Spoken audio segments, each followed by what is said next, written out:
자, 그 다음에 하드리아누스 다음에 안토니누스가 나오는데, 안토니누스 때는 이 양반은 그 태평성대, 뭐 전쟁도 가보다 진짜 평화의 시대였어요.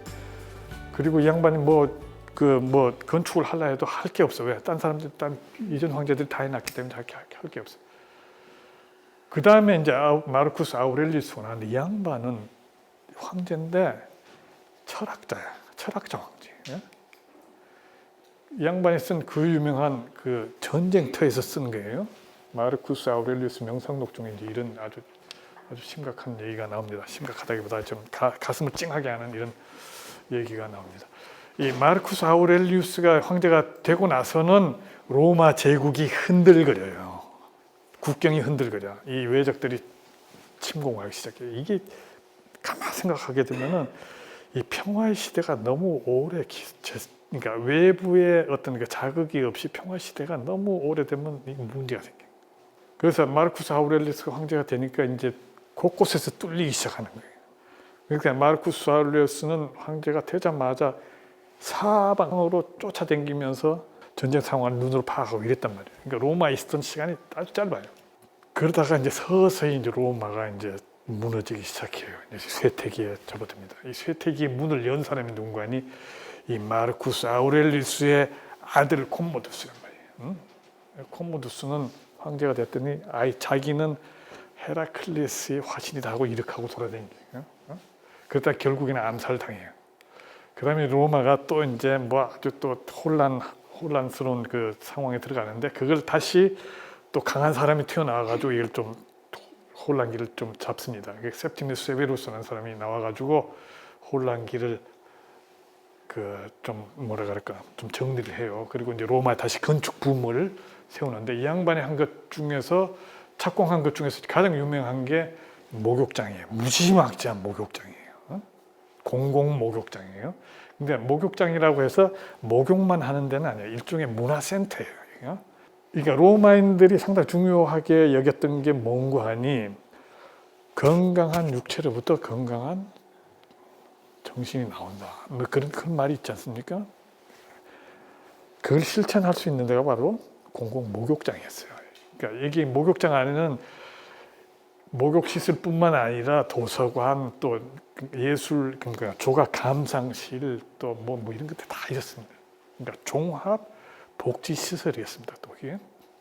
근데 이게 이제 그 아들 카라칼라 때 이제 완공이 돼요. 이런 식으로. 근데 상당히 큰 그 규모가 큽니다. 자, 옛날에 이런 모습이었을 거다라고 추정하는데, 이 옆에 그 오른쪽 담장의 길이가 대략 한 800m가 돼요. 그리고 이 보면은 이 물을 어떻게 갖고 오는 거니, 이 아쿠에덕트, 그러니까 수도교를 통해 가지고 여기 뭡니까 저수조죠. 엄청나게 큰 저수조에 물을 받습니다. 그러면 이게 이제 납관을 통해 가지고 여러 그 홀에다가 이제 분배가 돼요. 그럼 밑에서 이 지하층에서는 이제 이 노예들이 이제 불을 떼요. 그래서 이게 덤물이 이제 이쪽으로 갑니다. 지금 이제 이런 유적으로 남아 있고요. 그 중에서 이제 중앙 홀, 일종의 로비 같은 홀이었습니다. 여기가 옛날 모습은 이랬을 것이라는 얘기예요. 이제 이 홀에서 이제 각 냉탕, 온탕, 풀장 이런 식으로 이제 사람들이 갔죠. 자, 그리고 지금 그 카라칼라 목욕장 그 유적지에는 여름 되면 또 야외 오페라를 합니다. 그 다음에 어떤 일이 일어나는 거 아니? 로마 역사가 이렇게 캄캄해져요. 진짜 혼란기에 빠지는 거예요. 앞이 캄캄해요. 예? 이 군인 황제 난립시대 이 한 50년 정도 황제가 됐다가 또 딴 놈 나서 죽이고, 이게 평균 2-3년마다 이랬단 말이에요. 그러니까 진짜 혼란기죠. 그러다가 아우렐리아누스라는 양반이 나와가지고 안 되겠다 해가지고 약간 다시 정리를 합니다만은, 이 양반도 5년 만에 또 암살 당해요. 그러다가 또 캄캄해져요. 그러다가 도저히 안 되겠다 해가지고 아주 디오클레티아누스 로마 전통을 되살리기 위해 가지고 기독교를 철저하게 탄압하라. 이게 기독교가 사실 퍼지고 있었단 말이에요. 퍼지고 있었는데 그 전까지는 탄압이라는 게 별로 없었어요, 사실은. 근데 이 양반이 나오면서부터 이제 본격적으로 국가 차원에서 탄압을 해요. 그 자기는 유피테르 화신이니까 나를 숭배하라. 그리고는 이 양반이 로마 제국이 지금 너무 커. 이거 황제 혼자서 다스리기가 너무 크니까 이게 뭐야? 일단 분할 통치를 하자 이게. 물론 자기가 이제 우두머리고요. 그리고 서부 황실은 로마가 아니라 밀라노로 옮긴다 이게. 그러니까 밀라노에서 뭐 로마에서 명령을 전달하기 너무 힘드니까 밀라노에서 그 전선으로 명령을 전달하기는 훨씬 가깝죠. 그쪽으로 이제 황실 옮긴다 이게. 그래가지고 이제 로마 제국이 그러니까 정황제인 그러니까 디오클레티아누스 동쪽 그다음 서쪽은 자기 친구인 막시미아누스에게 맡깁니다. 예? 그리고 부황제 두 사람을 또 만들어요. 이래가지고 토탈 4명이서 이제 관리를 합니다. 그리고 20년이 되면은 이제 자리를 바꿔요. 부황제가 이제 황제가 되고 황제는 이제 물러나. 예? 그리고 새로운 또 부황제를 뽑고 한단 말이에요. 이런 시스템을 만들어요. 우리 사두 체제를 만들어요. 근데 문제가 생겼어요. 첫 20년은 아주 잘 됐어요. 근데 문제가 뭔가 하니 이 서쪽에 있는 정황제의 아들하고 북쪽에 있는 부황제 아들 간에 이제 싸움이 붙어요. 싸움이 붙고 이게 이제 그다음부터 이 황제 승계가 엄청 복잡하게 돌아가는데 결론적으로 얘기하면 결국 이 두 사람 간의 싸움으로 결론이 납니다. 그러니까 로마 쪽을 담당하고 있는 막센티우스하고 영국하고 프랑스 쪽을 담당하고 있는 콘스탄티누스예요. 콘스탄티누스가 이제 붙는데 콘스탄티누스가 군대를 끌고 내려와가지고 로마까지 내려와가지고 로마 북쪽에 있는 요 밀비우스 다리에서 싸움을 벌려가지고 이 막센티우스를 이겨요. 그러고 나서 이제 로마 입성을 하고 그 다음 해에 밀라노에 가서 칙령을 발표하는데 기독교를 공인한다. 이게. 뭐 정확하게 말하면 기독교를 공인한 게 아니라 로마 제국 아닌 이 양반은 정치가이기 때문에 기독교한테 특혜를 주면 좀 곤란하니까 로마에 있는 모든 종교를 공인한다. 그러니까 그 전에 박해받던 기독교도 공인되는 거죠. 그리고 이 양반이 이제 이러면서 이제 기독교의 세력을 자기가 이제 다 끌어안는 거죠. 그 밀라노에서 칙령을 공포한다. 왜 밀라노인지 이제 아시겠죠? 로마가 아니라. 왜? 황실이 그쪽에 가 있었으니까. 그리고 나서 이제 그 로마의 원로원이 이 콘스탄티누스를 기념해가지고 이제 개선문을 세우는데 지금 로마 제국이 지금 다 무너질 때는 무너진 그런 상황이에요. 근데 예술가들이 로마에 있겠어요? 없단 말이에요. 예?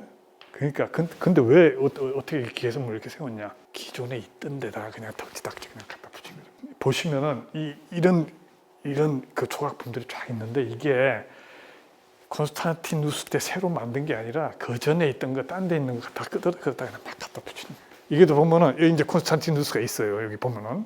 예? 근데 이게 실은 어디서 오는 거 아니?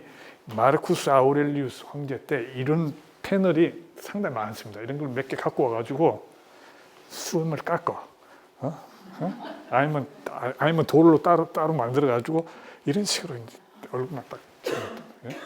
단 그 당시에 이제 예술가들이 얼마나 많이 있었는지는 모르지만 그래도 그 시대를 대표할 수 있는 예술가들이 한 게 바로 이런 것들이란 말이에요. 요거 보면은 그 전에 나왔던 이 조각 작품들은 상당히 세련됐어요. 이 헬레니즘의 그 예술 그 전통이 계속 이어졌는데 이때는 이게 상당히 그 뭐랄까 일종의 그 표현주의 쪽. 그러니까 사람의 비례가 맞는 게 아니야. 그냥 표현이 중요해. 일종의 민중 예술이라 할까요? 뭐 하여튼 그와 비슷한 쪽으로 이제 미술이 이제 그런 식으로 바뀐다. 그리고 이 양반이 이제 베드로 대성당을 착공을 해요. 베드로 대성당. 예? 그 처음에 베드로 대성당의 모습은 저랬습니다. 저게 이제 나중에 이제 완전히 바뀌게 되지만은 그리고 330년에는 로마 제국 수도를 어디로 옮기는 거 하니 비잔티움으로 옮겨요. 옮기고 그거를 그 도시 이름을 갖다가 로마 노바라 그래요. 새로운 로마라는 뜻이죠. 이게 나중에 이제 콘스탄티누스의 이름을 따가지고 콘스탄티노폴리스가 되죠. 이게 이제 영어식으로 쓰면 콘스탄티노플이고 이게 뭐예요? 지금의 이스탄불이란 얘기예요. 자, 그다음에 이제 그 후세에 나오는 이제 데오도시우스 황제는 그 기독교를 아예 이제 국가의 종교, 로마 제국 국교로 이제 삼아버립니다. 그리고는 이 신상들, 눈에 보이는 신상들 머리를 다 잘라버려요. 그래서 이제 기독교가 박해를 받던 기독교가 이제 박해를 하는 기독교로 바뀌어요. 기독교가 아니면 다 박해. 그리고 이제 395년에 이제 로마 제국이 이제 동서로 이제 완전히 쫙 갈라집니다. 테오도시우스 아들이 둘이 있었는데 그 아들한테 나눠줬는데 이게 결국에는 다 갈라져 버려요. 그래가지고 이제 5세기에 접어들면서 이 게르만족들이 대거 로마 제국 안으로 이제 들어오게 됩니다. 그 이유 중에 하나가 뭔가니 동방에서 훈족이 막 들어와요. 훈족이 들어오니까 훈족을 피해가지고 게르만족들이 로마 제국 안으로 그냥 막 들어옵니다. 물론 그 이전에 서고트족이나 반달족은 이미 뭡니까 로마 제국에 들어와가지고 그냥 곳곳에 돌아다니면서 분탕질을 했죠. 그러다가 결국에는 476년에는 이제 서로마 제국이 이제 완전히 멸망하고 이제 게르만들이 와서 이제 게르만의 세상이 돼버립니다.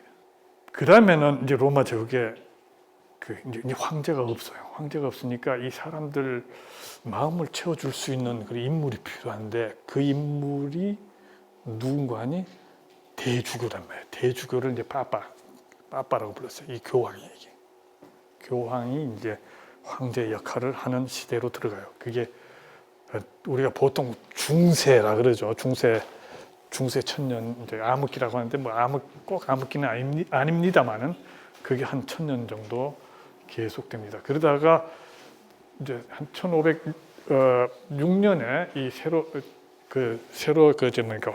교황이 된 율리우스 2세가 베드로 성당 옛날 베드로 성당 그거 다 허물고 1000년이 넘었으니까 너무 이제 낡았다. 새로운 성당을 세우자 해가지고 세운 게 바로 오늘날 보는 베드로 대성당이다 이게요. 그래가지고 1700년도 와가지고 로마를 더 좀 아름답게 만들자 해가지고 이제 트레비 분수도 나오고 이런 뭐 스페인 광장도 나오게 되고 그다음 1800년대 들어가가지고 이탈리아 사람들이 이게 우리가 좀 이제 통일 좀 하자 해가지고 비토리오 에마누엘레 2세라는 이 지금의 또리노 있는데 거기에 있는 사보이아 왕가가 있습니다. 사보이아 피에몬테 왕국이라고 있습니다. 거기가 입헌 군주국이었어요. 그걸 중심으로 해가지고 이탈리아가 이제 통일이 됩니다. 그때 초대왕이 이제 비토리오 에마누엘레 2세입니다. 이 양반이 1861년에 이탈리아를 통일하고 1876년에 교황령의 수도를 흡수를 합니다. 그 다음 71년에 로마가 이제 다시 이탈리아 왕국의 수도가 되고 그 다음에 나중에는 이 양반을 기념하는 그 기념관이 로마의 한복판에 심장부에 이게 딱 세워집니다. 그러니까 일종의 이제 이탈리아 통일 기념관이죠, 그죠? 그래서 이제 여기 가시면은 앞에 보면 이제 옛날 그 로마 병정들이 이제 여러분들을 맞을 것입니다. 여러분들 보고 사진 좀 같이 찍읍시다 이럴 거예요. 네? 자, 그럼 네, 감사합니다. 수고하셨습니다.